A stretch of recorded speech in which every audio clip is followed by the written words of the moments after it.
All right, we're back. Nice. Hey, Yo, hey. Paul, have you watched the first episode of Halo? I have. What do you think?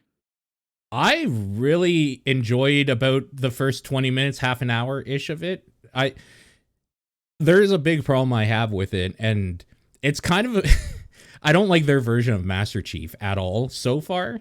So I'm hoping that gets better, but that seems like a big glaring problem. But like at the beginning of the episode, it's kind of just cool seeing like Spartans and elites fighting for a bit. What's your problem with Master Chief? I don't like spoilers. Okay, well, if it's a spoiler, don't say it. I mean, we're talking about the first episode, but Yeah, because I when I'm thinking of what they do with Master Chief, it's like not they don't really do much. Like he seems the same in the games to me, so that's why I'm a little oh, confused. he has a bad voice first of all, and they do something with him that is weird on a Okay, first episode. all right. I mean, like let's remember they're not trying to follow the game lore here, right? Yeah, that's not my problem at all. Okay, Yeah, okay. yeah. I Um, did see that they said some shitty remark of like, we didn't even play the game. It's like, okay, so you're just saying that like you're too lazy to see the source material at least to even see what maybe you're Weird. not copying. It's I'm kind of surprised to even hear Like, why are you that proud of that? remark because like in the opening credits it even says like in association with 343 Studios. So it's Yeah. like I know someone there has played the Oh, games I'm sure because they somebody made the has. games. I would hope so. Who was saying so I don't know who was saying that. Maybe it was like a one-off random person like a Probably a cameraman director or or something. something. I don't think 343 had a direct association. They probably just gave them money and notes. They probably had nothing to do with the actual production.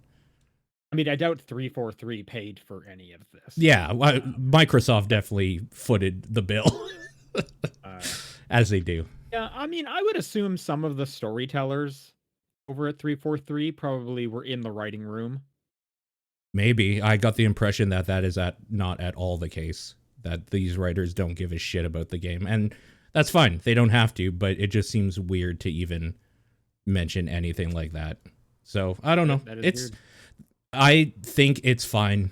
I had fun with it, so I don't really get the internet hate I've seen about it. I've also seen some people say that they liked it, so I don't know. It seems like it might be divisive just in general. I would say I enjoyed my time with it. I actually Yeah. haven't really seen like anyone talking about it, and it's probably because it's on Paramount Plus, and who subscribes to that? Uh, Yeah. Uh huh. yeah, so I'm surprised I haven't seen more. I did see the one headline that it was Paramount Plus's like biggest, like most watched thing, and I Of was like, course. well, probably because who watches Paramount Plus? I don't actually know what else is on there that would be like a thing to watch. Oh, SpongeBob the Underyears, the prequel series. I don't. Uh, Is that a joke? Like, I don't actually know if you're being serious. I really that's don't a know. show that's on there. They also have the new 3D Rugrats, where it's no longer the same art style. Now Oh, they're that like sounds polygonal. terrible. I haven't seen that. But they got the voice actors back. Okay, that's cool. Part of me is like, oh yeah, that's kind of cool, but I hate the way babies look because if you think about it, those Rugrats were weird shapes. Totally. Mommy Pickles has a weird shaped head, and Totally. now it's 3D. Ugh. Yeah, I don't like that. I didn't actually Yeah, know that even existed, honestly. that's so. Well, you must have known about the continuation of the Fairy Odd Parents in live action form that's coming out shortly, right? You've said something about that. I've never watched Fairly Odd Parents, so I don't care at all. Okay. But yeah. Yeah, it's. I don't think there's a reason to subscribe to Paramount Plus except Twilight Zone's on there. Like the Oh, new Twilight Zone, I liked okay. those. And then Halo is on there too. Halo seemed fine. I'm more excited about Moon Knight so far. Well, that's what I was going to talk about next, but I just wanted to say a quick thing about Halo. Mm-hmm. I liked the first episode. The Okay. second one I think came out today, and I haven't watched it yet. Same. Um, every time they make a reference to the game, whether it be like we're going into first person during this fight, or Yeah. Master Chief gets shot enough that he has to go behind a rock, and you have to watch his The shield bar yeah. regenerate, I think is the silliest nonsense ever. Unless I get to see a teabag then I'm like, you have earned this. Gotcha. Yeah. The first time it goes into first person, I just outwardly said, "Did they really have to do that?" Like, all right, All I'm I guess. saying is if nobody in that universe teabags somebody after killing them, then I'm going to be like, you're not even trying to make a Halo show. You're just using the name to get the buzzwords out there. You do not care Well, what goes on in this show. then that proves that they didn't play the games. Exactly. I was watching this with my girlfriend who knows nothing about Halo. Yeah. And she said, "Hey, is this the teabagging game?" To which I replied, "No, that's every single game." Yeah. She also thought it was very weird when they went into first person mode. Yeah. There, I couldn't tell exactly what it is. There is something weird about some of the scenes, like how they're shot. I don't know if it's the CG quality, or the saturation of the colors in some spots looks like overblown or something. There's something about it that seems like, oh right, this isn't Disney. They don't have infinite money to put behind a TV show. Yeah, I thought the Covenant didn't look great. They looked like good enough. It They look wasn't like fine, I thought. they didn't look bad, but it was definitely like, you're right. If this was like a Marvel show, it would have looked better for sure. Yeah, But that, I mean, that's a good segue. Did you watch the first episode of Moon Knight? I did. I really, really like it so far. It's cool. Yeah. Again, it's fun watching that. So I know very little about Moon Knight other than I just know what his character kind of is. Yeah. So it's fun kind of watching like their take on it, and then my girlfriend knowing nothing. So she's like, "What is going on with this guy?" And I'm Yeah. like, in my head, I'm like, "Well, I actually kind of know what's going on with this guy, but I don't want to tell you because they're setting it up to be like kind of a mystery, which is pretty fun." Yeah. I also like how it's shot where we're kind of following the one personality. So there's just blackouts that we don't see what happened. We just see the aftermath when that person comes back essentially. Yeah, and like the way they're doing that is it's both like kind of a cool like editing style that also leads into like some fun comedy. Yeah. Because it'll just be back and it's like, oh shit, everything is just covered in blood. What did you do? Or like the one where they flip back and he's driving backwards now. Yeah. And you're just like, what happened? Yeah. There's some great stuff in there. And Oscar Isaac is like the prime candidate for playing a character that seems like he's trying to be normal, but is like supremely unhinged underneath. I mean, Oscar Isaac is just he's very good actor. It's really great to see him in a Marvel thing. Yeah. So I'm looking forward to the next one, but I'm definitely getting like kind of Loki vibes of like, oh, I'm very excited with what is going on with this larger mystery. Like and I guess WandaVision had this well, where it's like, I have a lot of questions. You've set up a lot of interesting things that I want to see what's going on next. Totally. Yeah, it's also, very I cool. think this is the first Marvel show that has no like movie connection. Yes, All the other you're ones right. were from a movie and then they got their own show. This is show first. Yep. Yeah, it's very, very cool. And the tone is just like super a thing I'm into. Just a weird kind of like horror stuff going on in the background, mystery, just fucked up shit. And I'm sure that's going to just get better as we go. Yeah, no, definitely agreed. Definitely agreed. All right, before we get into this thing, I wanted to address John because we're getting more and more questions about John, and we haven't like really talked about it on the air. John is just taking a break from like extracurricular activities ever since Coliseum. He got just like burnt out. Yeah. So he's just trying to get some time back, basically, in his like free time. John will be coming back on the show. I wish I could tell you more. I get like half answers every now and then. We're not rushing John. This is just an extracurricular activity for all of us. So hopefully he'll be back next week, but I can't guarantee that. But Yeah. John's just taking a break. That's all that's going on right now. So hopefully that answers whatever questions you guys might have. Yeah. There's nothing sinister going on it. in the background. I talked to him a few days ago. He's doing fine. Yep. John is doing A-okay. He Yeah. just wanted a bit more free time back after. Like I'm not sure if he's talked about the Coliseum. He put a lot of work into that, getting that going, and he just needed a break, and he just wanted to get some like. He's still feeling the aftermath from it. Like, yeah, he's still working on relaxing. With that, let's do the top-down perspective for March 31st. This is the last day of March. Anything you need to get done before April? I don't know. I'm worried. April Fool's tomorrow, so we got to get all the news we can out about games right now so that we're not fooled for next week. Sure. April Fool's sucks. I really don't like it because the internet turns into a giant, like, this is misinformation, but it's funny. And it's like, it's not, though. It's the thing. Yeah. I don't know. Like, April Fool's is fun when you're still in like a school setting and people are playing fun, like harmless pranks on people. Yeah. But yeah, then like the news side of it is like, this is just, I'm tired. I just want to take a nap. Yeah. Maybe I'm just too old for April Fools. Maybe that's what I'm kind of realizing.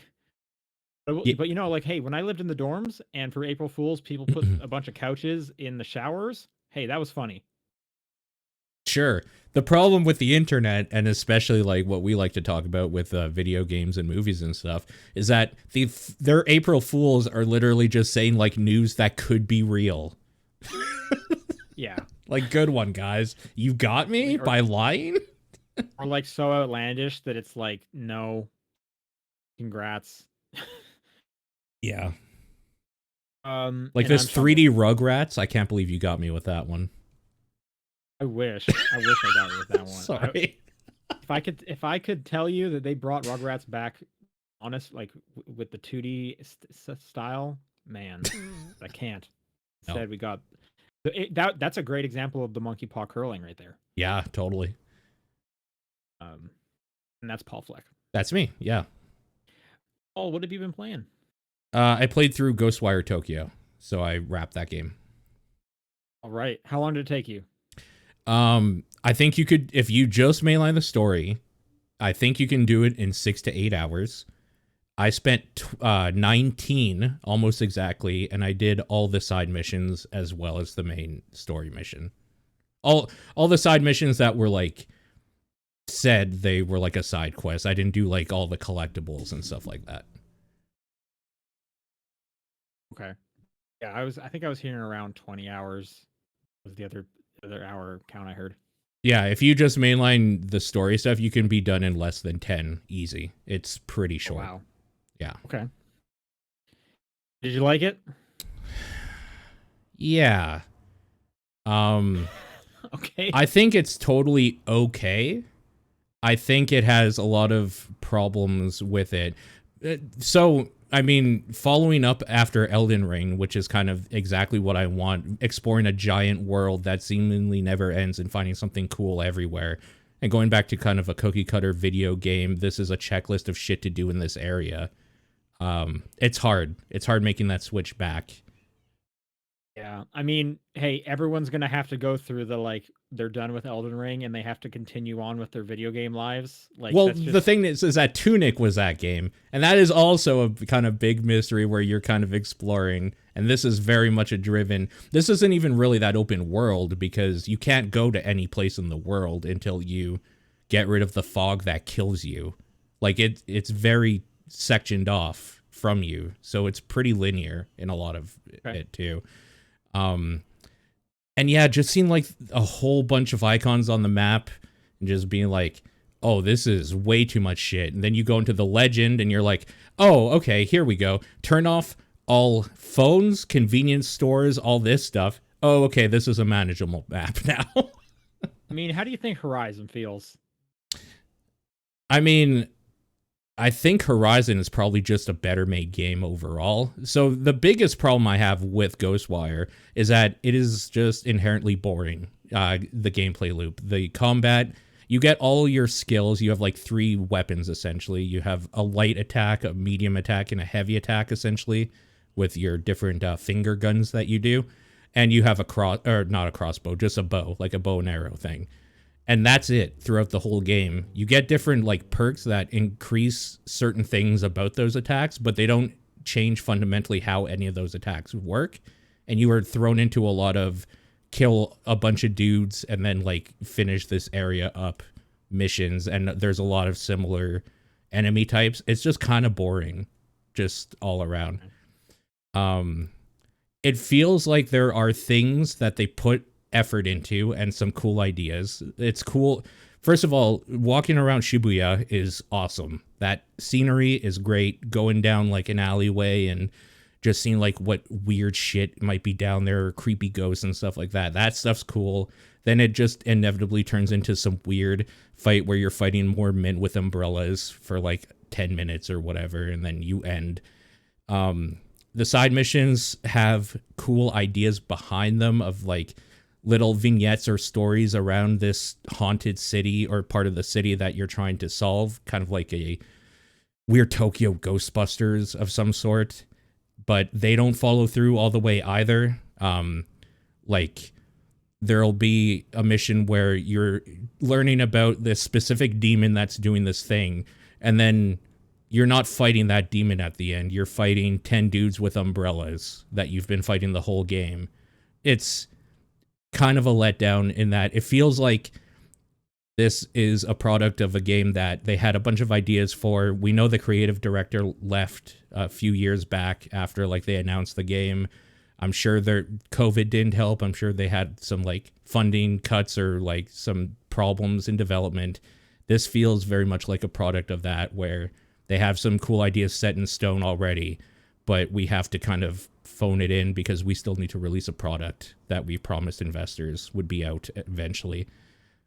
Which is too bad, because there is a lot of cool stuff. Running around the city is cool. Some of the ghosts and like story things going on are cool. The weapons, the finger powers or whatever, are pretty cool for a while until you just use them too much. The story's okay. Some of the characters are cool. KK and Akito, the main characters, have this kind of fun buddy cop vibe going on where he's like giving you some information. You're learning the story as you're going at a pretty decent clip. Like there's stuff about it that is good, but it's not great. It's a total like mediocre, I was saying like 5 or 6 out of 10 game that I think if you want something like that, you should play, but maybe wait for like a decent deal on it. Yeah, I ended up like not picking it up mainly because I just have a lot else to play. Yeah. So I'll probably grab it on whatever first sale pops up. Um, Yeah. yeah, I was hearing pretty kind of like, it's fine, Yeah. but not great. No need to like jump at it right now. Totally. And I know I got plenty of Elden Ring to keep going through with, so. Yeah, and that's kind of also the problem. If this came out, I don't know, even like in a month or two from now, where there's not a really big thing that I necessarily have my sights set on, maybe it goes down a little bit better. I just got off 2 games that are definitely fighting for like the top 5 spots in my game of the year already. I had 2 other things I was interested in come out around this time, like besides this. So yeah, it's just one of those Well, I mean, things. like it was end of fiscal. That's why everything kind of came out. So, but you're right. Not a lot is coming out in April. Yeah.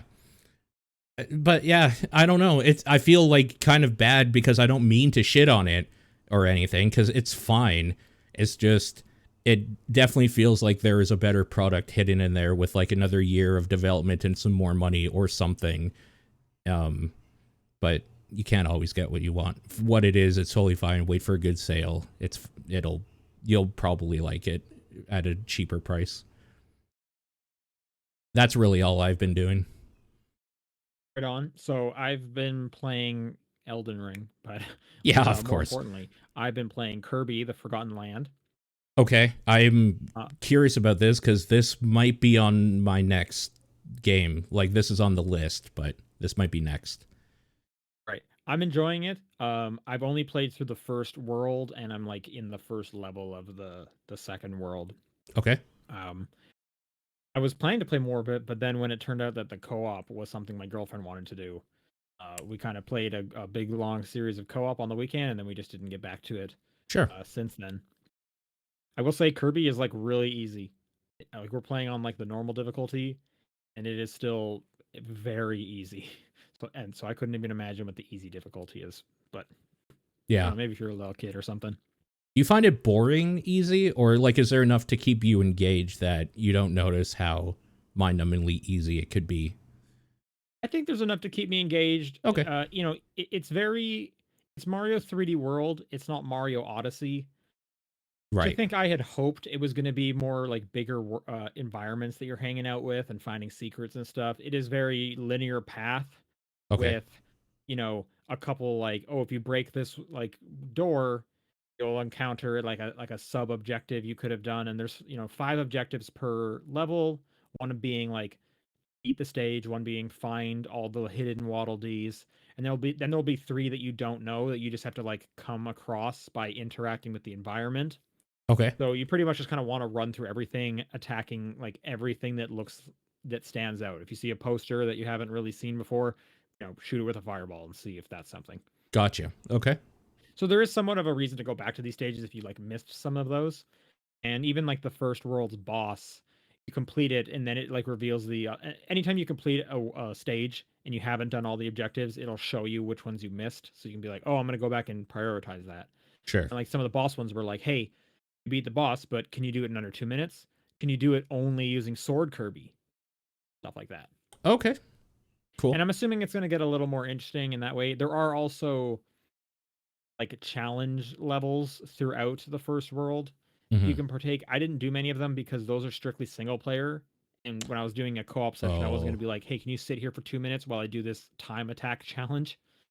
Like, no, let's just move on to the next thing. interesting. Okay. So there is some more difficulty if you want to try and search for it. Um, Sure. We'll say like on the big screen, I don't think it looks particularly good. I think it looks fine on handheld. That's a much like more condensed screen.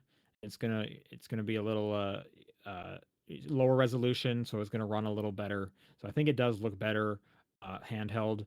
On the big screen, it just looked like kind of chonky and blocky and almost stretched out. Which I'm not surprised at this point with a Switch game. Sure. Um, Yeah, I'm liking it. Like, don't expect this to be like a Mario Odyssey where it's like, no, if you want the challenge, if you want the cool like searching, it's not going to be that. Right. Uh, I don't think it's going to be something that you're going to like play the stages many times to experience them again. It's going to be at most, I want to get all 5 objectives. If not, it'll probably more so be I want to play through each stage and just continue on. I also don't know how long it is. I feel like Kirby games are traditionally like extra long in terms of like they finish and then there's like one more world that pops up. So I bet the length is probably fine too. I haven't looked into it too much. I mean, it seems like a good Kirby game. So I think that's kind of what you'd expect. It's on the better end of the Kirby spectrum. Okay. Cool. Um, at the same time, like it's a Nintendo game. So if you're waiting for a sale, you're not going to save that much by waiting for a sale. Yeah. Those things only drop so much. So you have to Yeah. kind of decide like, do you want to play it or not? Because it's never going to be more than it's like it'll be rare if you even get it for half price. Oh, yeah. I also just quick mention played a Game Pass title called a Memoir Blue that dropped. This is Hmm. another Annapurna game that came out. Uh, Very low key, very low on the game mechanics. You are playing a woman who is kind of reliving vignettes of her life that relate Oh. to the relationship with her mother, all through the lens of like, what if everything was underwater? Yeah. I was wondering what the kind of story behind it was or who that character was. Okay. Cool. This game you can play through it in under an hour.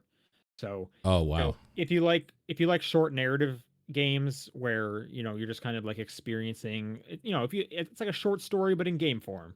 You're probably the kind of person that knows if this is interesting to you or not. It's Right. on Game Pass. I thought it was a cool, 50 minutes that I got to play through. So maybe something that someone might like. Cool. I also brought some show and tell that I wanted to talk about. Okay. I can finally talk about the xScreen that I got sent to me. Okay. Sure. I was lucky enough, I got to make a video of this for work. Let me open this up. I've Yeah. told Paul a little bit about this in the past. Yeah. I'll try to paint as much of a word picture as I can. Okay. People want to see the video I made, check out my Twitter. I was, tweeting about it when I went live yesterday. Anyways, the xScreen is from an Australian developer called Upspec Gaming, and they made a little monitor that plugs into the back of a Series S so you can take it on the go. Yeah. So for people just listening, if you know what a Series S looks like, just kind of like the block or whatever, imagine a laptop screen that like Sean just kind of flipped upwards from the top of it. Yeah, and like it's plugs into the back. It takes up one USB port and the HDMI port, so it blocks off the second USB port and the Ethernet cable. Mm-hmm. So you can't plug it in. You can only use Wi-Fi. You do still have a USB port on the front. So Right. you can still plug more stuff into it if you need to. But it sits flush, and then the screen is 11.6 inches in diameter, and it sits flush with your new like kind of extra long Series S. Yeah, it kind of it's like a clamshell design if you've seen like a Yep. DS or anything really, any electronics these days uses that sort of form factor. And yeah, I'm seeing someone just put my video in the chat right now. So thank you for that. If people want to get kind of the full thoughts, this thing is so cool. I love this thing. Um, like if people haven't seen the Series S, it it's tiny. Mm-hmm. It is so tiny, especially from like me coming from like the PS5 and or the Series X. The Series S is Sure. such a tiny thing for what you're getting as a current gen console. I love Mm-hmm. how small it is. This makes it a bit bigger, but to the point like you could throw this in a backpack. And Sure. weight wise, this is lighter than the Series X with the X screen attached. Yeah, I believe that. For sure. The carrying case is pretty cool because it fits obviously the screen attached to the Xbox, and then there's room for the power cable and a controller in there as well. You can put it all together in one. Yeah. I was like, I was carrying that to the office and playing that in the office, and that was totally fine. I was able to plug this into my car's lighter port, yeah. and it turned on. Yeah. Um just in case somebody or like you're listening to this and you're interested, it is I see $250 USD for that. And I guess a few specific things: 1080p 60 hertz resolution, integrated stereo speakers, built-in controls for screen settings and volume, cable-free attachment solution. Only the original power cord, as Sean was saying, is the thing required. It just plugs in and utilizes the power from the actual system itself. HDMI CEC Xbox power off function on screen to prevent overheating.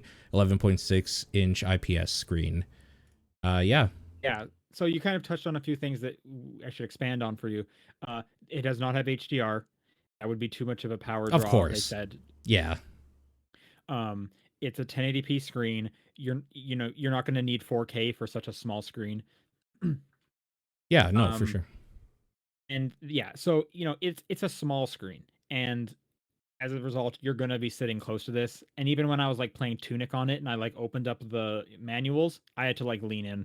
Like it is a tiny screen, so I don't know if you're really going to play a lot of like Twitch shooters on this thing. Right. If you're at a place without Wi-Fi, maybe you're not going to do that anyway. Right. Price though is kind of the big, thorn in your side. So the Yeah. Series S is, and these are all American prices. I'm getting into. Yeah. Series S is $300. You can often find it on sale for close to $250. Screen is $250, so you're doubling the price of a Series S, which is a Yeah. lot. Especially when like if I go to like bestbuy.com and type in 40-inch TV, I can get a 40-inch TV for like $230. Yeah. Mm-hmm. So, but I mean, a 40-inch TV is way harder to transport than this thing is. So we're kind of comparing apples to oranges here. Sure. But at the same time, you're paying a premium for just how portable and, nice this is. Yeah, for sure. And as someone who like, when I go home for Christmas, I bring a Series X with me in my backpack. When I go to my girlfriend's parents' place for Thanksgiving, I bring a Series X with me in my backpack Yeah. and a small TV to like use for work and also for games. Now I can just bring this. Yeah. I'm gonna throw this in a backpack. So it's Yeah. kind of a game changer for me. I mean, I'm thinking like when I grew up and I was moving back and forth between my parents' houses every weekend, I brought my own game consoles and my own TV with me back and forth. Yeah. If I had this thing, that like, holy smokes, that would have been insane. It's cool. It's it's expensive. I get it. It's a really premium accessory, but like It's like really it's pretty fun. niche too. It is cool. Yeah, I mean, if you're in the scenario where this makes sense, it's really cool. Yeah, You know, if you're someone who travels a lot, maybe if you're someone in like a dorm room, this is a really sure, cool thing. So I was super lucky that I was able to test this out and use it, and I love using it. It's super cool. So I wanted to show that off. sure. Yeah, it's a cool thing. Made by Australians, I guess. I just found a Kickstarter page for it. Yes, it's an Australian developer. Yep. Good for them. Spec Gaming. If people wanted to get more info on that thing. Yeah. Okay, why don't we do some news? Bunch of things happened this week. Yeah. E3 has been canceled. Yeah. Maybe for good? Not sure yet, but definitely for this year. Definitely for this year. There's not even going to be an online thing. It's basically been canceled. I did see Steven Totillo over at Kotaku. Actually, is he still at Kotaku? No, he's not at Kotaku. He's at Axios Gaming. He is saying that apparently they did come out and say that 2023's event will be physical and digital. So there is plans to come back next year, but I don't know. Yeah, we'll see, I guess. One thing that I thought was just kind of like worth bringing up is, so when this news was coming out, the first person I saw who talked about it was Will Powers. Yeah, okay. The PR lead at Razer. The tester. Or as I like to call him, the winner of the first season of the Tester reality game show. I'm sure he loves that there's a section of us that only know his name from that weird Whenever this show. guy pops up in my feed, I'm always like, oh yes, I watched 3 seasons of this terrible game show. You guys covered it too on this podcast. We did weekly recaps on this podcast. So yeah. I can't go out, I can't say for certain. I don't think anyone has covered the Tester as much as the Top Down Perspective has. I definitely think that's a safe bet. I would also say I don't think anyone should cover the Tester as much as the Top Down Perspective has. I definitely agree. I have fond memories of sitting in Nathan's basement, downloading the episode on his PS3. Yeah, that was the only way you could get it. Yep. And then watching the episode before we recorded an episode of the Top Down Perspective. Nice. Anyway, yeah. E3 not this year.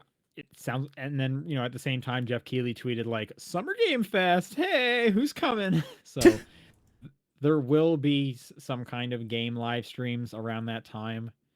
I would almost assume it's like too late if anyone was like planning to show stuff off in the summertime period. Yeah, they've already been developing like their vertical slice, start getting their trailers going at this point. Yeah. So I'm sure there will be some kind of live stream to cover it. I mean, Microsoft has enough developers underneath it; they can make their own event if they wanted. Oh, for sure, yeah. I'll always remember how my manager said, "Sean, I'm going to send you to the next E3," and that was 2 years ago. I'm still going to hold him to that when there is finally one to be sent to. Oh, that guy's been gone for like 20 years. It's like, he promised me, man. I'm gonna like die and like come back as a ghost because that's my unfinished business. Yeah, exactly. Hyper Light Breaker was announced. Yeah, this is crazy. This is from Heart Machine, the developers of Hyper Light Drifter and more recently Solar Ash. Yeah. They're making basically a Hyper Light Drifter sequel in the world of Hyper Light. And now they're kind of doing the whole Risk of Rain style where let's take our game and then make it polygonal, like it 3D. Yeah. I learned my lesson with Risk of Rain, man. I was saying Risk of Rain 2 looks like utter fucking trash. How could they do this or whatever? And I ended up eating my words on that because I loved Risk of Rain 2, so Risk of Rain 2 is so good. Risk of Rain 1 is so good. That's just a great series.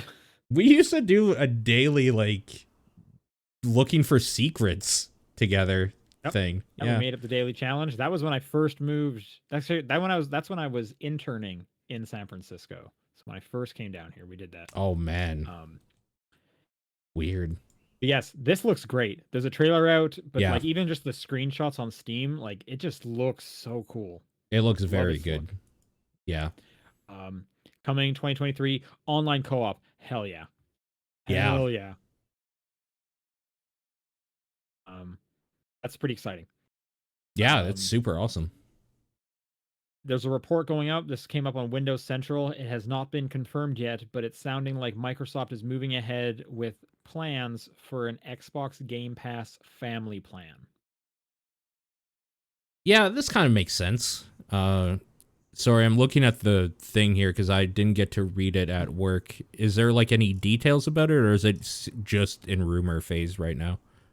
It's pretty much rumor phase. Well, I'd say it's a little more than rumor based on kind of who's reporting it here. Sure. Um, I thought I had read something about it would be for 5 people at a significant discount, but I'm trying to see if that was tied to this article or not. Not seeing that in the article, so maybe someone just randomly said It that. sounds like it'll be using the family plan thing that they already have kind of set up for Office 365 or whatever, kind of a similar idea. So that makes sense that it would be probably just connected to an account and you would have people in your family that could access it. Yeah, I mean, surprisingly, Nintendo's the only one that does this. Um, They Yeah. have their like 8-person family plan. So no, Yeah. I think it definitely makes sense to like, if you want to play co-op games, like make sure your friends have like Game Pass, and then you instantly have a list of co-op games. Like it's a good strategy, and if you get a discount, then absolutely sounds good. Oh, okay, here we go. Let's see. For more information, paying on a higher tier for an Xbox Game Pass family plan will net access for 5 players for games across the entire library and will be far cheaper than paying for 5 separate Xbox Game Pass accounts, as is necessary today. So let's make some predictions. Let's say Okay. this is real. What Yeah. do you think a family plan costs you? All we know is far cheaper than 5 separate. So it's 15 for I, ultimate, right? I'm thinking 60. So you save the price on one. Yeah, I would say That'd be four. probably something like I'm gonna say maybe even like 55 or 50, like in that area bulb. I don't think it's lower than yeah, 50. yeah. I think it's 50. I would guess 50 as well because I feel like getting one buy four get one for free is not far cheaper. Sure. Yeah, So I want true. to say 50. Yeah, I could see that. Because buy three get two seems like too good, but then again, I would also say Game Pass is too good. So I don't know. Yeah. No, this is cool. 45 though. That'd be pretty great. $45 and you get 5 people on there. What about $20? Oh, there's absolutely no way. That's such a yeah. It's like we're actually taking a huge loss giving people this. I would almost feel bad, like I'm stealing from Microsoft at that point. $5 more than Ultimate. You can give it to a bunch of other people. 4 other people, yeah, Yeah. exactly. In equally depressing or maybe relieving news, Okay. Breath of the Wild 2 has been delayed to spring 2023. Sure. I mean, I find it funny that they keep pushing it back. I'm sure there's a group of people that are just insanely angry about this news, but yeah. I'm of the impression like, good. I've got plenty to play. My backlog's full. Push it off. Yeah. I also liked a lot of the like jokes on Twitter of like Nintendo is just like, all right, Elden Ring gets a Game of the Year for 2022. Here you go. Sure. The one contender is stepping down. I mean, for some people, yes. Yeah. No, that's great. fine. So, I mean, and then here's the other question that I've been hearing a lot of people ask: does this hint at a Switch Pro or a Switch 2 release date? I could see it, but I also think it's insane there hasn't been one of those yet. So And they announced the Switch, it was in the fall, and it came out the following spring. So they could do the exact same thing this year. Oh yeah, and then like have a bundle with Breath of the Wild 2 sequel or Well, whatever. probably not a bundle, but like you're gonna get Breath of the Wild 2 with it. Like that's the Yeah. system seller. Similar to how like Metroid Dread was like this game is coming the day of the OLED. Right. Yeah, yeah. And then much like Breath of the Wild 1, maybe Breath of the Wild 2 is a cross-gen. I could see that. Sure. Just like Twilight Princess. Yeah. A lot of things are lining up. Yeah. We'll I could see it. All right. Arguably the biggest news this week. Sony's Project Spartacus, their heavily rumored Game Pass competitor, was detailed this week. Yes. And it ended up being 100% of what the rumors expected it to be. No surprises here. Yeah, which is a bummer. I was hoping for a big surprise of some sort, but nope. So let's go through it. They have 3 tiers here, like we knew. Yep. They are combining PlayStation Plus and PlayStation Now. It's just called PlayStation Plus. Yep. Is like the whole offering it. But let me see what the names of the tiers are here. There's Essentials is the baseline one, and it is literally what PS Plus is now, right now. Correct. 2 monthly downloadable games a month, I believe. Yeah, 2 monthly downloadable games, online multiplayer, a few game discounts here and there, and cloud storage. Same price, exactly. PS Plus Extra is tier 2, and it's everything we just said, but it adds 400 PS4 and PS5 games that can be downloaded. The examples they give here are, or the ones that they're saying so far, are Spider-Man, Miles Morales, God of War, Returnal, Mortal Kombat 11, and Death Stranding. So sure, makes sense. More titles, including third-party developed ones, will be announced as like closer to when this releases and happens or whatever. And this is going to be $15 a month. I mean, they also have yearly prices as well. That is like significantly cheaper. Like for that plus extra, or even like look at plus. Plus is $10 a month, 60 a year. Yeah. Plus extra is 15 a month, 100 a year. Yeah. And then the final one is premium, and it's everything said, but also adds their classic games, PS1, PS2, and PSP games, downloaded or streamed, time-limited trials, PS4 and PS3 game streaming as well. And this is $17.99 or $18 a month and $120 a year. I do think kind of the wording in here is a little funny. So if you look at like plus extra, where it says adds a collection of up to 400 of the most enjoyable PS4 or PS5 games, as if implying like that's the maximum. We're never going to go over that. Yeah, maybe they're just covering their bases for right now. Like, I mean, there's no way that's what that means. Like, why would they have a limit? But I mean, the way they worded it, you could read that as there is a limit to this. Yeah. I just thought that was kind of funny. So the big differentiator here is they are not putting in the first party titles on day one. Oh, from Game Pass, you mean, the big differentiator? Yes. Yeah. Mm-hmm. That is a bummer.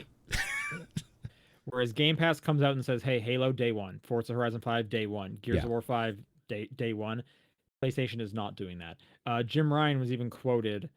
I'll just read his thing here. In terms of putting our own games into the service, or any of our services upon release, as you well know, this is not a road that we've gone down in the past. And it's not a road that we're going to go down with this new service.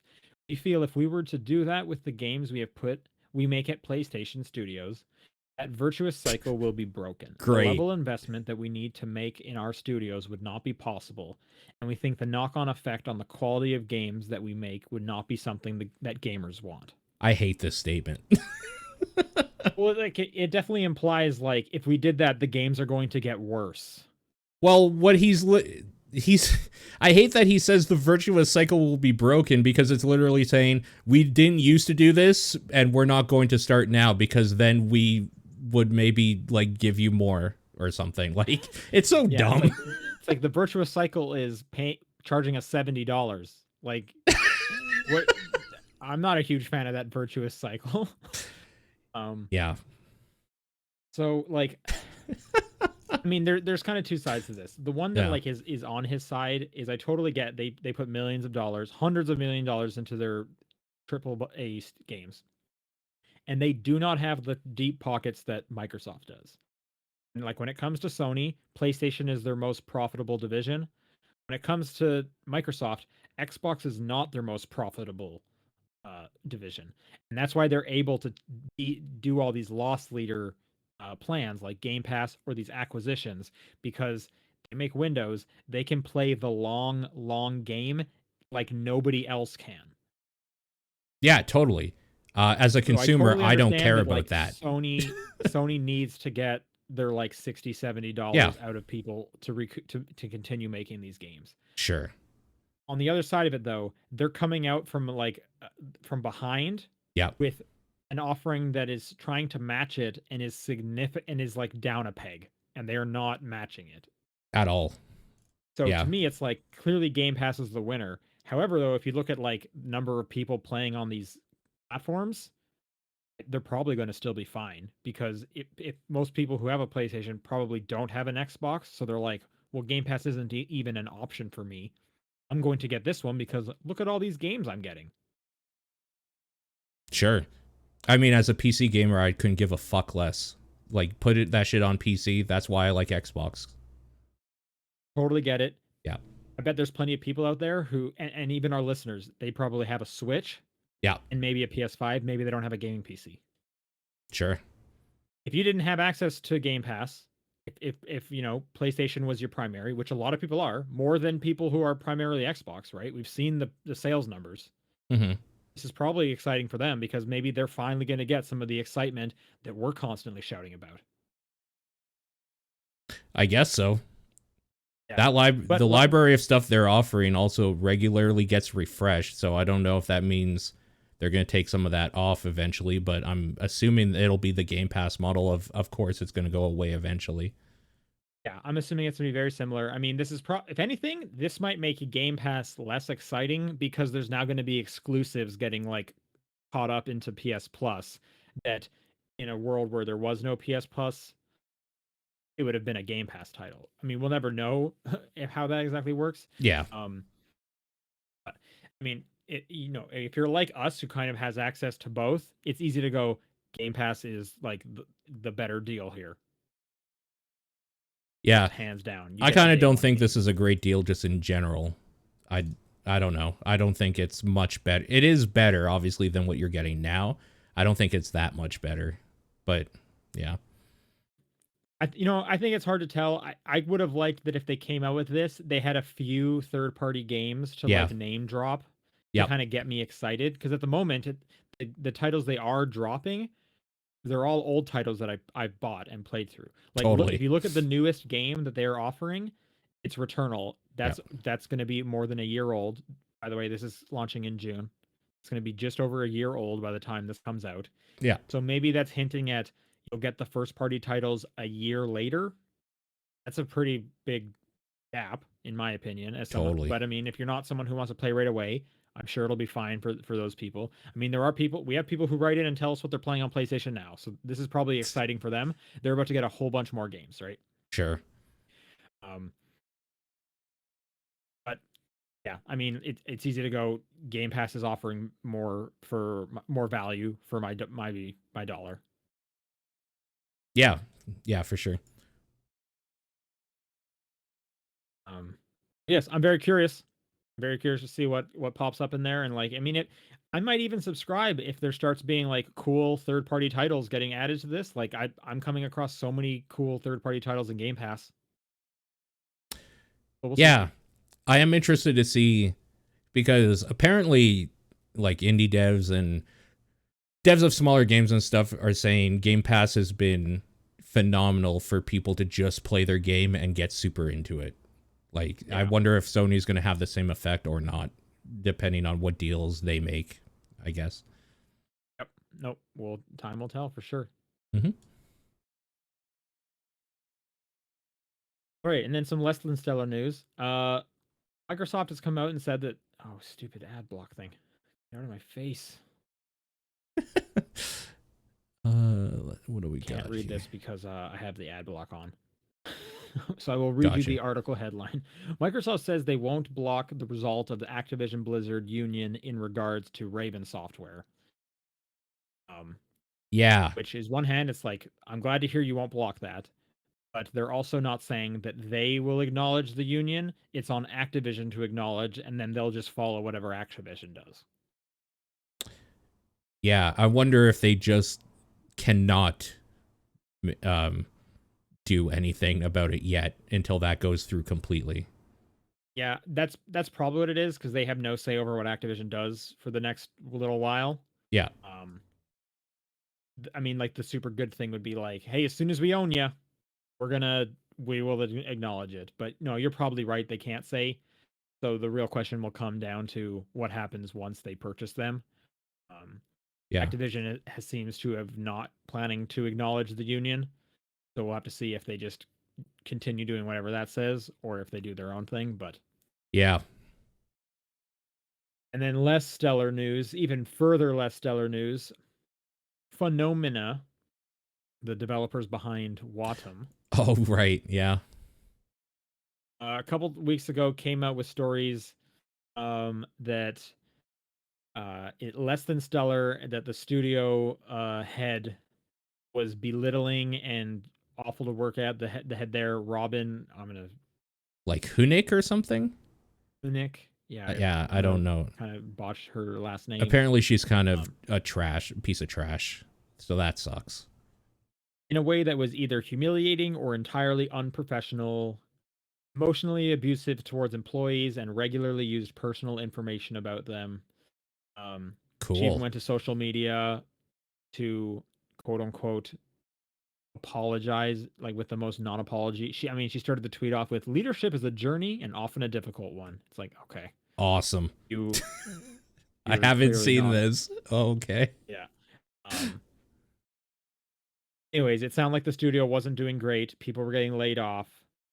And then the update on the report was that they were facing possible closure and that they were looking for funding just before GDC. So Mm, I'll just read the quote here. Fundinoma was in the process of closing an investment round just before GDC, which, to remind people, was last week. right. We are still actively working to do so. Last week, we let everyone know that if we do not successfully finish the fundraise, we will be forced to close the studio. Not great, considering a week prior to this, a bunch of allegations came out that this studio leadership is a bit of a mess. I can't imagine a lot of people are going to want to help fund your next project Yeah. when you have such a dark mark now on your record. Well, hopefully a bunch of those people get jobs in a place that does respect their maybe privacy. I don't really know like specifics about what she did, but hopefully they find jobs at better places after this.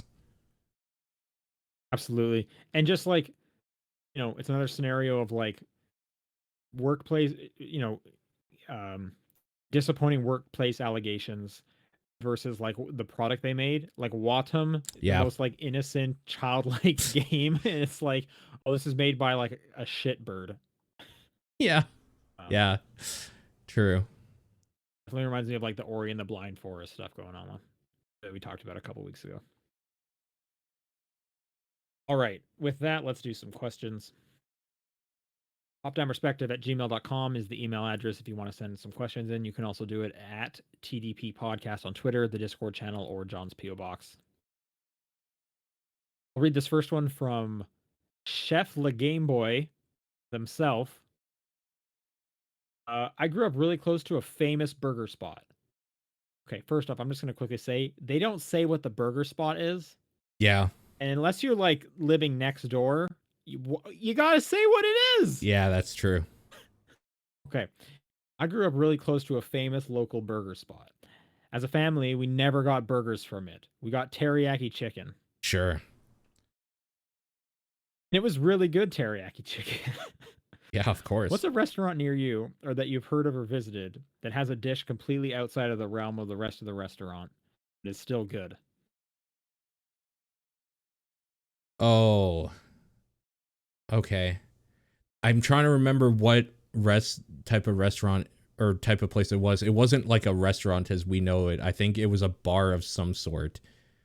Um, they had some of the best ginger beef I've had.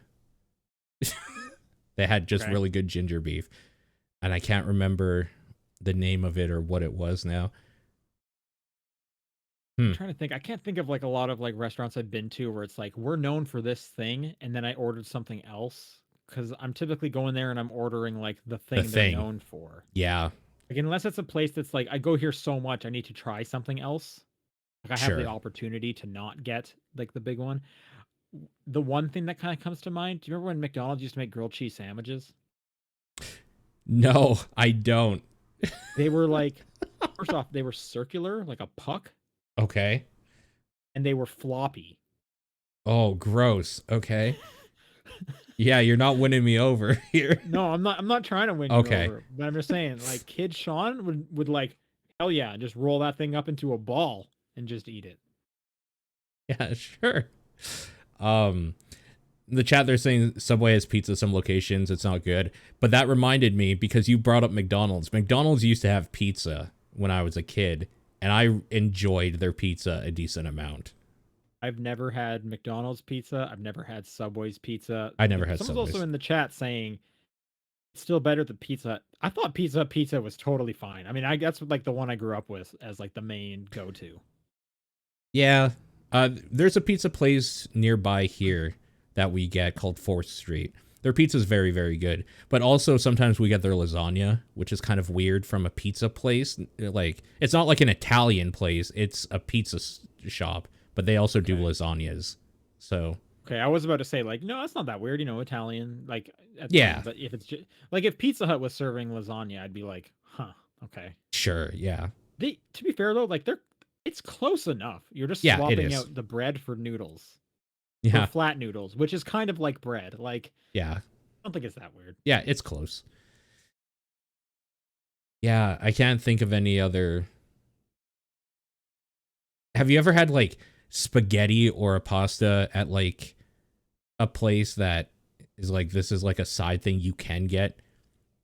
I can't remember specifics. I've seen some places where on the kid menu they had just like spaghetti or whatever. It's like, why would they have spaghetti at like a Wendy's or not a Wendy's, No, I but like, feel like every kids menu is like the same like four items that it's are just easy nuggets. to make for every restaurant. So it's like, wait, you guys serve hot dogs? And it's like, no, we Yeah. serve hot dogs to kids that come in here. You can't order a hot dog. It's like, Oh, damn it. I like Five Guys hot dogs. Okay. So that's kind of in that realm of like, why are you getting a hot dog from Five Guys Burger and Fries? I get that. Yeah. As a kid, when I went to Dairy Queen, because you go to Dairy Queen for their ice cream, I Yeah. would often get their hot dogs. Sure. Actually, Dairy Queen is like one of the few places that actually like flame broils their burgers. So you get that char on them. Right. But you never think of like Dairy Queen as like, and it even says like grill on like the Yeah. name of it too. Like it's like desserts and grill or something like that. We used to go to But the no one Dairy thinks Queen of it for like that. burgers because they had dollar burgers on like one of the Yeah, days. no, I remember all. Yeah, no, for sure, for sure. I haven't done this in forever. What was kind of crazy to me, I don't know if this is like Canadian thing or whatever. Yeah. So A&W is not Canadian, Right. but I grew up with A&W being like home of the burger family, right? Yeah. You know, Yeah. Papa Burger, Mama Burger. So I come down here, and we're driving around. We must have been like road tripping it, so it's like we just need to stop somewhere and eat. And we stop at an A&W. Sure. My friends had no idea about the burger family. I was Oh like, man. you can see the menu. It says Papa Burger. You guys know about Papa Burgers and stuff, right? And they're like, oh, yeah, yeah, of course. And I'm like, you never stopped and thought, why are there Papa Burgers and Teen Burgers? No. What's the burger family? Oh shit. Wait, so they're still called like teen burgers and Papa burgers even though they don't do like they don't have like the little pictures of the family on them or anything? Guess not. Or like, yeah, or there's just not enough of that iconography to be like, we're a whole family. It's just individual. This is a teen burger in a vacuum. Oh, weird. Huh. So they're like, we have no idea what you're talking about. And I'm like, home of the burger family. You get a grandpa burger. It has 3 patties on it because he's the oldest one. Yeah, and then sometimes you get that Uncle Burger. He's weird, so he Yep. has bacon on him. Yeah, or the twins, the matzo twin burgers. Yeah. I don't know, man. So that was so. I guess my answer is they're ordering non-traditional things, or they don't know why they're ordering it. But the root beer floats are good at A&W. Yeah, sure. Okay. Rasserman7 writes, a few days ago, I was notified that one of my coworkers was leaving the company. With that, my 5-people team, when I entered late last year, got reduced to 1 person, myself. Have you had to take it upon yourself a whole team's work due to unlucky happenstances? I've never had to do a whole team's worth. I've definitely had like someone leave the team, like one person, and you had to and cover. then they just didn't replace him. Yeah. So the rest of us had to do a little bit extra. Yeah. My whole life has been people leaving for various reasons and me having to do extra work. Yeah, just period.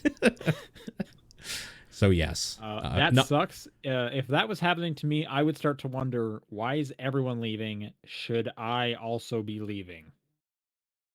Yeah, that's interesting. I've never had it where the whole team was gone either. Dead writes, would you ever consider doing another tabletop down perspective? No, absolutely not. Out of the fucking question. Yeah, of course. Yeah, I would do it too. It's just we're obviously not all together at some point. We could do online tabletops, but I still like doing stuff in person. And I mean, like when I come home for Christmas and I do have board game nights, it's often like people who are not associated with top down perspectives. So I don't really want to be like, hey guys, I'm gonna live stream this for some people, because they're totally not about that life. Yeah. And it's also sometimes like the only time of the year I see them, so I don't want to be like held back of like, okay, but don't say everyone's last name or whatever, don't talk about where we are. So sometimes I just want to like chill out with people I only get to see once in a while. So yeah, totally. The Spectre Protector dash Phantom Aegis. Okay. Ahoy TDP crew, scenario time. Capcom has a sudden urge to open a limited time restaurants representing Capcom franchises. Choose which theme you would like to see in a hypothetical restaurant and one item that would be served. So this happens all the time in Tokyo, whenever a new game comes out, just in general. Yeah. But the easiest one is make a Monster Hunter cafe sort of thing. They already have delicious looking food that makes me hungry every time I see it. So just make that a reality. I was going to say, I think the easiest is like Mega Man. You have so many bosses you could like theme stuff around. Sure. The Jill like sandwich. Cartoony enough that you could, shape things, color things. Mm-hmm. A Rapthalos. Oh my god, that's so good.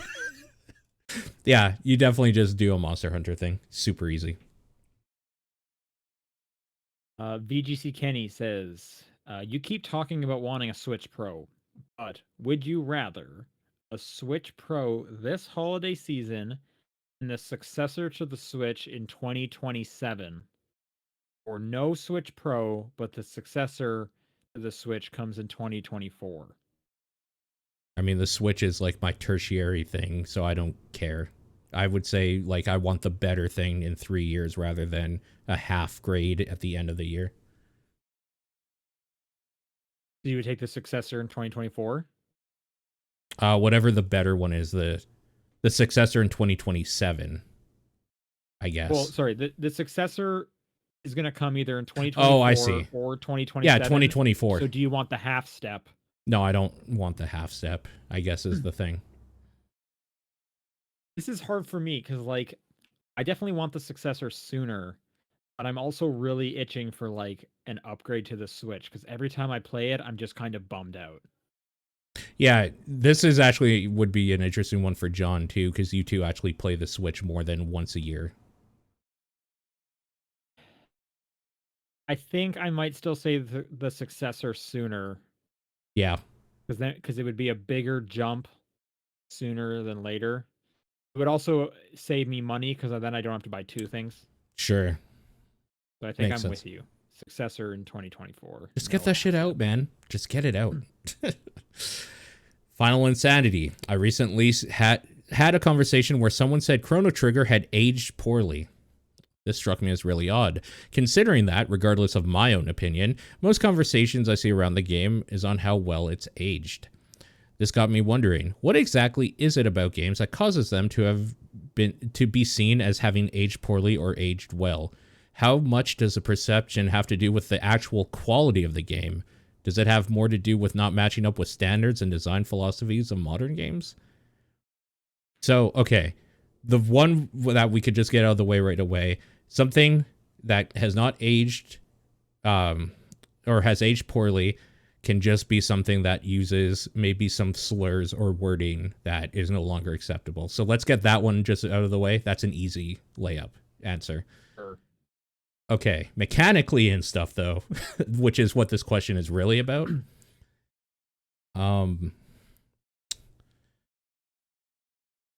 Yeah, I don't think the quality of the game matters too much because if you're yeah, remembering the game being bad, it's still bad. You're not going to say, "Oh, well, it aged poorly." yeah, Because you're just going to be like, "Yeah, this is still bad. Nothing's changed really." I right, think a lot of it does have to do with design standards. Like sure. if I went and played like a first person shooter that didn't do like left trigger to zoom in, right trigger to shoot, I would be like, this is weird. Why aren't you like we came to a conclusion where this is how shooters feel now. What if I told you that the left trigger throws a grenade?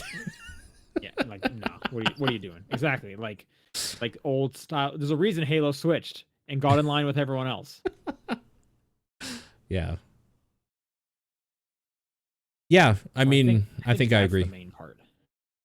I am curious what has aged poorly about Chrono Trigger because it's a pretty standard just JRPG menuing and choosing options and stuff. I think pixel art stays like is pretty easy to stand the test of time, and the music's fantastic in that game too. I could maybe see because like I feel like there are some like milestones with genres where it's like, hey, once this was added, everyone in this genre kind of needs to do this now, or it's going to Yeah, seem like it's missing something. So, for example, what one thing that comes to mind with me is like Burnout Paradise, where it's like yeah, I can't fast travel around the map. Like I have to drive all the way to the next thing. That's crazy. In like, when did that come out? 2019 was the remaster or whatever, 2020. would you say that Like, about just like any open world game that like how do you not have some form of fast travel to get across the map at some point? yeah, like at this point, I probably would. Yeah, So maybe the thing with Chrono Trigger, so when it comes to RPGs, it's like there's no way to like speed up the battles or like avoid battles or do any kind of auto battling, which I feel like is something that has been added to a lot of RPGs at this point. sure. So maybe it's something like that. Um, I do think that like genres do evolve and Yeah, they get more complex and they add mechanics that are the ones that get adopted going back to games that do not have those. It would be like, oh, I remember when games used to do this. That's why this game feels old. yeah, yeah. Like regardless of whether or not you even care. For example, tank controls feel old and didn't age well. I like tank controls because I grew up with them, so it doesn't phase me. But I can recognize that it's bad these days. Yeah, I mean, nostalgia is gonna like change everything a bit. Sure, sure. So at some point, like you said, you're gonna have to kind of step out of yourself and look at it as like a third party almost. Hmm. Um, I can definitely agree with that. I did have one more point, but I think I lost it. Okay.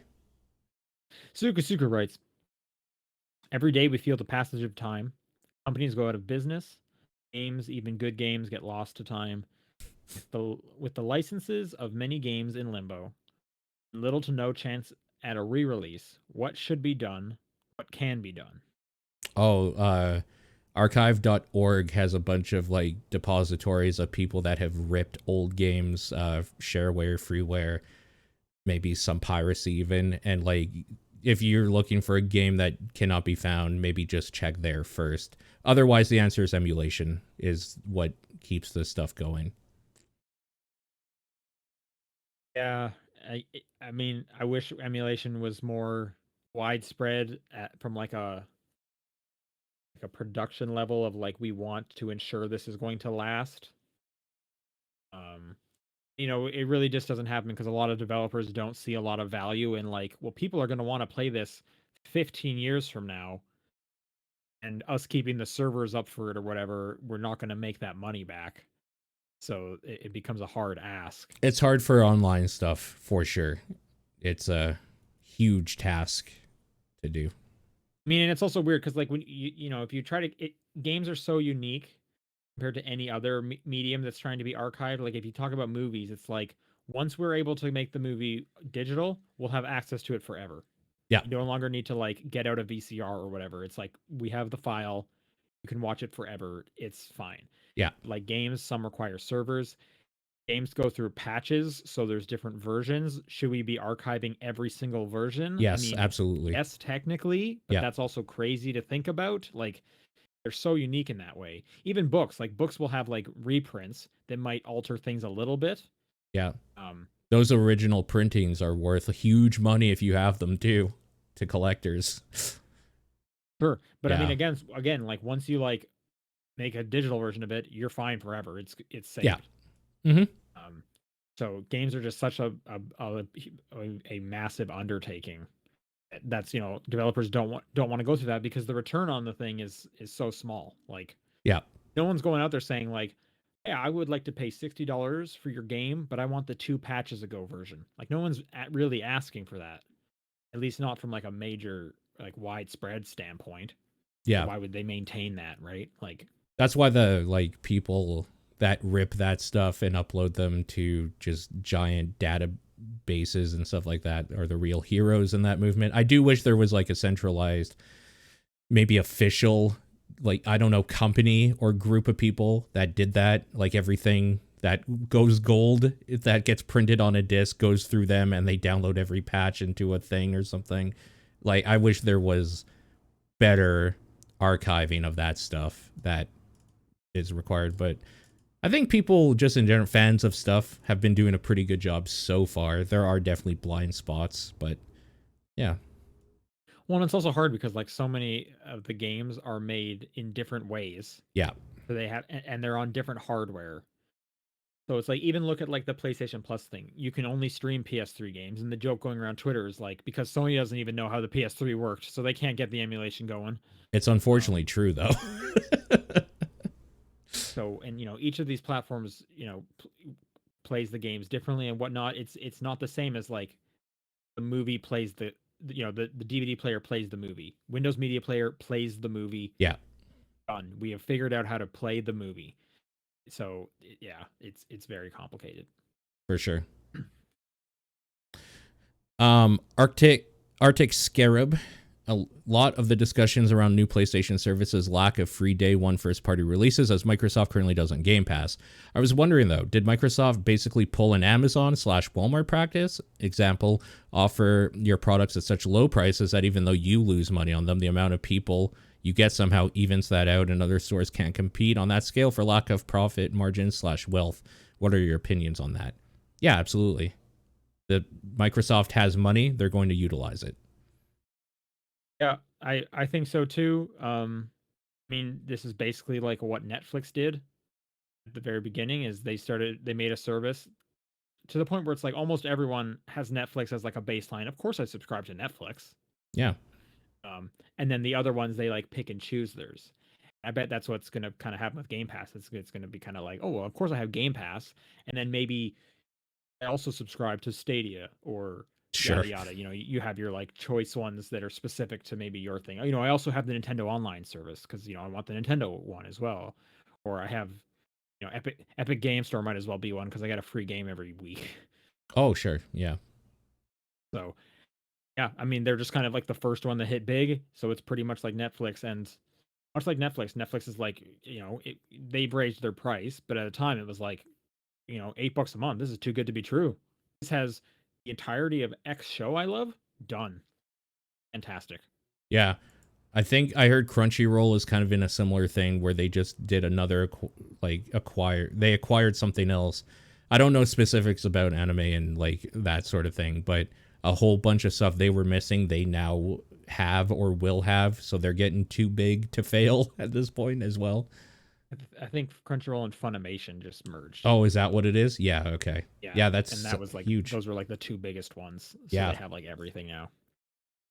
Yeah, the secret is that every company that can afford this does it because it's better for them in the long run. Well, and you keep seeing the model works, right? For sure. And I think this cycle is just going to happen more and more. Like with like streaming services, we went from like, hey, cable sucks. Let's make the streaming service, and now there's so many streaming services you're paying like the price of cable. So we're basically back at the same thing again. And the cycle will probably repeat at some point. They're going to come up with one that's like, well, this combines 4 of the streaming services all in one for a cheap price, and that's going to be a godsend. And then this is how it's going to happen forever and ever. Yeah. All right, that's going to do it for questions. If you'd like to send in a question for next week, topdownperspective@gmail.com, at TDP Podcast on Twitter, the Discord channel, or John's P.O. Box. What's your game of the week? I guess Ghostwire. Mine's going to be playing Elden Ring on my xScreen. Yeah. If I had played any Elden Ring this week, I would have given it to it, but I didn't. Some things to look out for. F0X has won the most recent poll, so that will be our April TDP Plus game. We will be recording our WarioWare Gold episode right after this. So if you're at the appropriate patron tier, come watch that live. If you are a fan of TVP, we had an episode of Turning Red go up earlier this week. And we're still unsure what we should do for the next episode. There is an ongoing Twitter poll for a few more days. I think we're pretty sure looking at that poll. Please go to our Twitter and vote on if we should do an episode about Morbius, which I saw on Rotten Tomatoes has a 16%. Oh, it's lower than you even guessed. Holy crap. Or Sonic the Hedgehog 2. Because that will be what our next episode is about. Yeah. All right, and with that, we will see you guys next week. Bye.